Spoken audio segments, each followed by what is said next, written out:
Welcome to MK TNPSC study centre. நம்மளோட YouTube சேனலில் daily current affairs series பார்த்துட்ருக்கோம். இன்றைக்கி வந்து மார்ச் 9 and 10 கரண்ட் அஃபேர்ஸ் பார்த்தலாம் ஃப்ரெண்ட்ஸ். வீடியோக்குள்ளே போகிறதுக்கு முன்னாடி சேனலை சப்ஸ்கிரைப் பண்ணாதவங்க பண்ணிக்கோங்க. ஸோ ஃபஸ்ட்டு கரண்ட் அஃபேர் என்னன்னு பார்த்தலாம். நூல்களை வீட்டுக்கு எடுத்து சென்று படிக்கும் வசதி சென்னை அண்ணா 102 நூலகத்தில் அறிமுகம். இது வந்து மார்ச் 11 முதல் அறிமுகம்.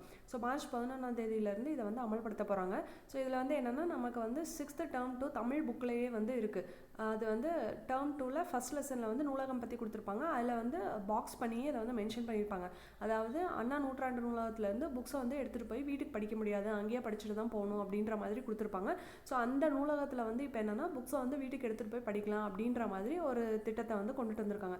ஸோ இதில் வந்து என்னென்னா சில்ட்ரன்ஸ்க்கு நிறைய வந்து ஊனமுற்றோர்களுக்கு பிரெய்லி நூல்ஸு, பிரெய்லி புக்ஸு, அதுக்கப்புறம் வந்து நிறைய ஆஸ்பிரன்ஸ் டிஎன்பிஎஸ்சி, அதுக்கப்புறம் யூபிஎஸ்சி மற்ற எக்ஸாம்ஸ்க்குரிய ஆஸ்பிரன்ஸ்லாம் வந்து அங்கே போய் நிறைய பயனடைகிறதுனால அவங்க மாதிரி இருக்கிற ஸ்டூடெண்ட்ஸ் மற்ற ஸ்டூடெண்ட்ஸும் வந்து புக்ஸ் எடுத்துகிட்டு போய் வீட்டில் படிச்சுக்கலாம் அப்படின்ற மாதிரி இப்போ வந்து அங்கே அறிமுகப்படுத்தியிருக்காங்க. அடுத்து நம்ம ரெண்டாவது பார்த்தோம் அப்படின்னா 2022ஆம் ஆண்டுக்கான கலைஞர் எழுதுகோள் விருதை மூத்த பத்திரிகையாளர் VN சுவாமிக்கு முதல்வர் வழங்கினார் அப்படின்னு பார்த்தலாம். ஸோ கலைஞர் எழுதுகோள் விருது அப்படின்றத வந்து இன்ட்ரடியூஸ் பண்ணியிருக்காங்க. ஸோ அது வந்து 2022ஆம் ஆண்டுக்கு வந்து இப்போ கொடுத்துருக்காங்க. யாருக்கு கொடுத்துருக்காங்கன்னா VN சுவாமிக்கு வந்து கொடுத்துருக்காங்க.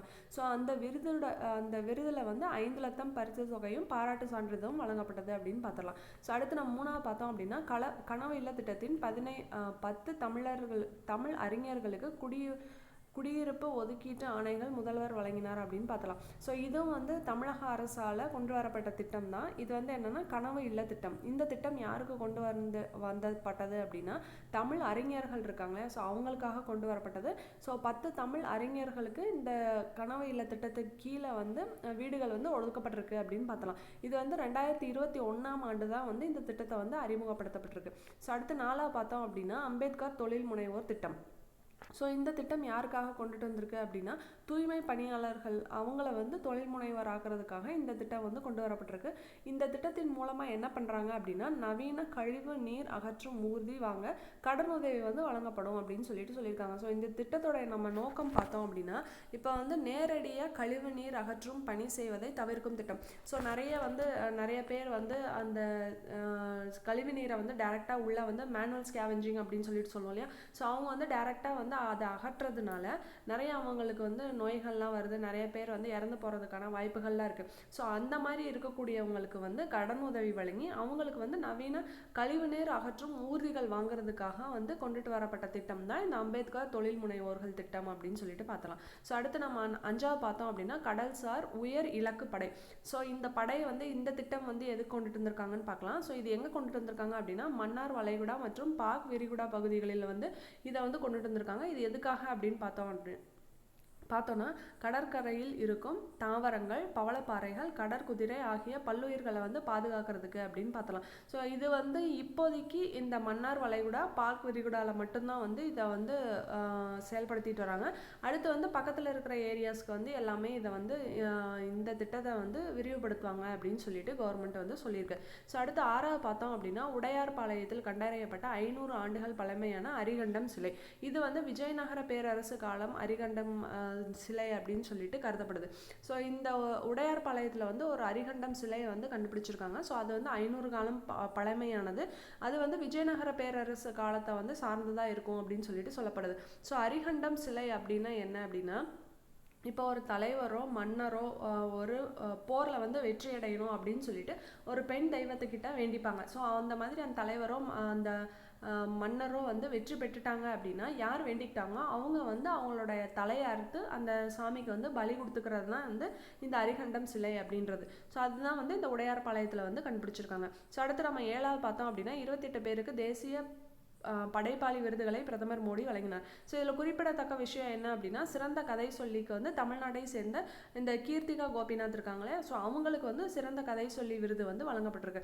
ஸோ இவங்க தான் வந்து ஸ்டேஜுக்கு வந்தப்போ கீர்த்திகா கோபிநாத் வந்து அவங்க பிரதமர் அவங்க காலில் விழுந்திருப்பாங்க. அப்படியெல்லாம் வந்து விழுகக்கூடாது அப்படின்னு சொல்லிட்டு அவரும் திரும்பி வந்து இவங்க காலில் வந்து விழுந்திருப்பாங்க. ஸோ அதான் தமிழக பெண் காலில் விழுந்த பிரதமர் அப்படின்னு சொல்லிட்டு நம்ம நியூஸ்லாம் பார்த்துருப்போம். ஸோ அவங்க யார் அப்படின்னு பார்த்தா இந்த கீர்த்திகா கோபிநாத் தான்.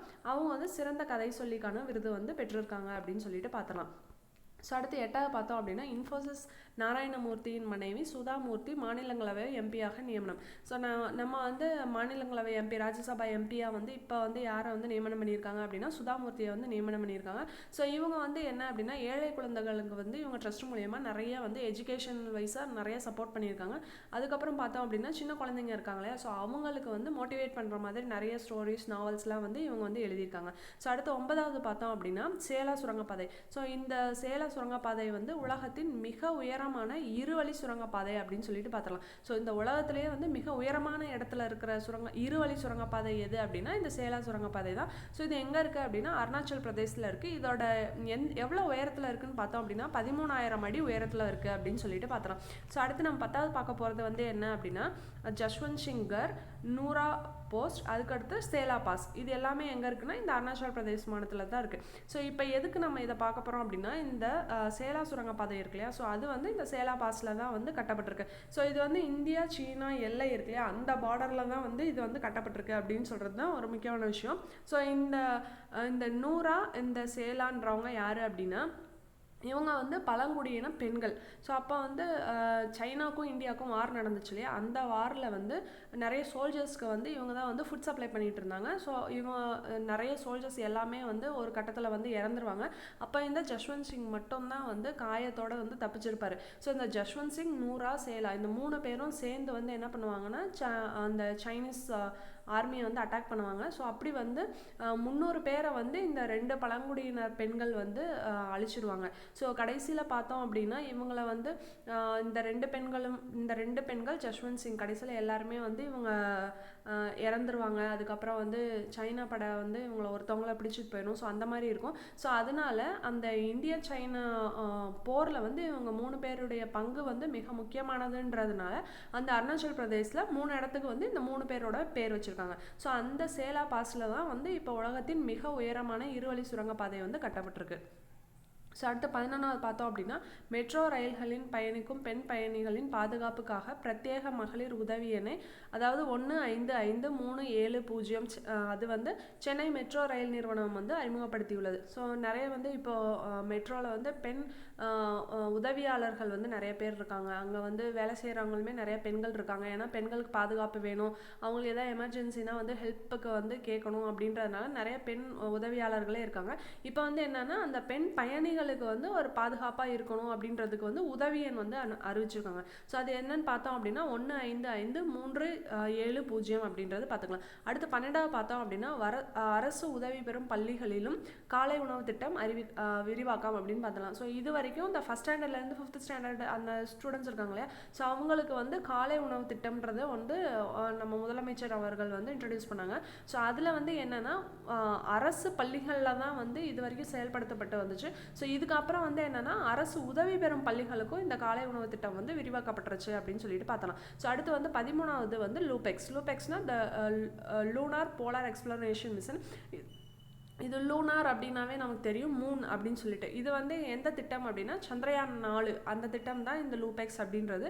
ஸோ இது வந்து ஜப்பானுடன் சேர்ந்து செயல்படுத்தப்பட உள்ளது அப்படின்னு பார்த்தலாம். ஸோ இந்தியா அண்ட் ஜப்பான் 2 பேரும் சேர்ந்து தான் வந்து இந்த சந்திரயான் 4 திட்டத்தை வந்து அமல்படுத்த போகிறாங்க.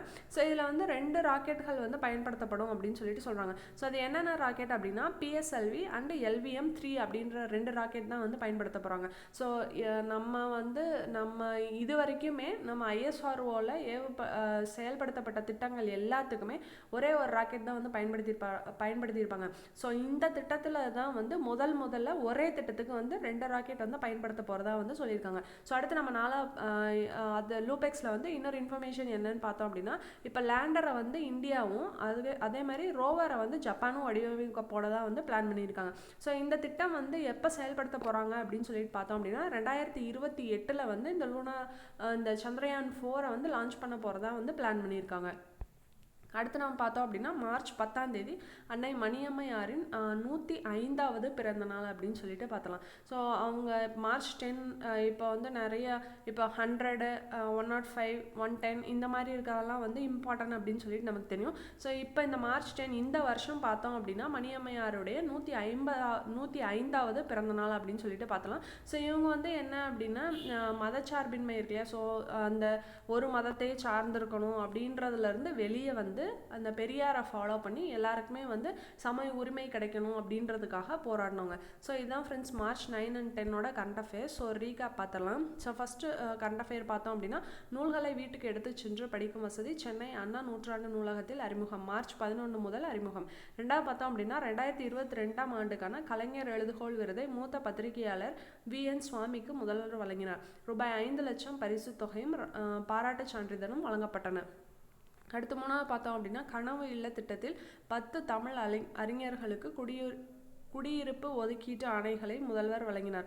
2021 இத்திட்டம் அறிமுகம் செய்யப்பட்டது. அடுத்து வந்து 4வது அம்பேத்கர் தொழில் முனைவோர் திட்டம். தூய்மை பணியாளர்களை தொழில் முனைவோர் ஆக்கும் திட்டம். நவீன கழிவு நீர் அகற்றும் ஊர்தி வாங்க கடனுதவி வழங்கும் திட்டம். இதோடைய நோக்கம் பார்த்தோம் அப்படின்னா, நேரடியாக கழிவுநீர் அகற்றும் பணி செய்வதை தவிர்க்கும் திட்டம். அடுத்து வந்து 5வது கடல்சார் உயர் இலக்கு படை. மன்னார் வளைகுடா மற்றும் பாக் விரிகுடா பகுதியில் தொடக்கம். இது வந்து கடற்கரையில் இருக்கும் தாவரங்கள், பவளப்பாறைகள், கடற்குதிரை ஆகிய பல்லுயிர்களை பாதுகாக்கும் திட்டம். அடுத்து நம்ம 6வது பார்த்தோம் அப்படின்னா, உடையார்பாளையத்தில் கண்டறியப்பட்ட 500 ஆண்டுகள் பழமையான அரிகண்டம் சிலை. விஜயநகர் பேரரசு காலத்து அரிகண்டம் சிலை. 7வது பார்த்தோம் அப்படின்னா, 28 பேருக்கு தேசிய படைப்பாளி விருதுகளை பிரதமர் மோடி வழங்கினார். சிறந்த கதையை சொல்லி தமிழ்நாட்டைச் சேர்ந்த கீர்த்திகா கோபிநாத். 8வது பார்த்தோம் அப்படின்னா, இன்ஃபோசிஸ் நாராயணமூர்த்தியின் மனைவி சுதாமூர்த்தி மாநிலங்களவை MP-யாக நியமனம். 9வது பார்த்தோம் அப்படின்னா, சேலா சுரங்கப்பாதை உலகத்தின் மிக உயரமான இருவழி சுரங்கப்பாதை. அருணாச்சல் பிரதேசத்தில் அமைந்துள்ளது. 13,000 அடி உயரத்தில் கட்டப்பட்டது. 10வது பார்த்தோம் அப்படின்னா, ஜஸ்வந்த் சிங்கர், நூரா போஸ்ட், சேலா பாஸ் இதெல்லாமே வந்து அருணாச்சல் மாநிலத்தில் உள்ளது. அடுத்து 11வது பார்த்தோம் அப்படின்னா, மெட்ரோ ரயில்களில் பயணிக்கும் பெண் பயணிகளின் பாதுகாப்புக்காக பிரத்யேக மகளிர் உதவி எண்ணை 155370 சென்னை மெட்ரோ ரயில் நிறுவனம் அறிமுகப்படுத்தியுள்ளது. அடுத்து 12வது அரசு உதவி பெறும் பள்ளிகளிலும் காலை உணவு திட்டம் விரிவாக்கம். அடுத்து 13வது LUPEX the lunar polar explanation mission Chandrayaan 4 திட்டம் ஜப்பானுடன் சேர்ந்து செயல்படுத்த உள்ளது. 2 ராக்கெட்டுகள் பயன்படுத்தப்பட உள்ளது. லேண்டரை இந்தியாவும் ரோவரை ஜப்பானும் வடிவமைக்க உள்ளது.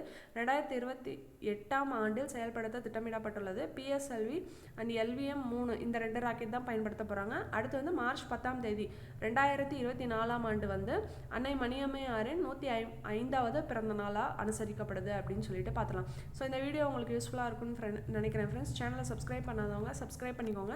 தேவையானவங்களுக்கு இந்த வீடியோட லிங்கை ஷேர் பண்ணி விடுங்க ஃப்ரெண்ட்ஸ். தேங்க்யூ.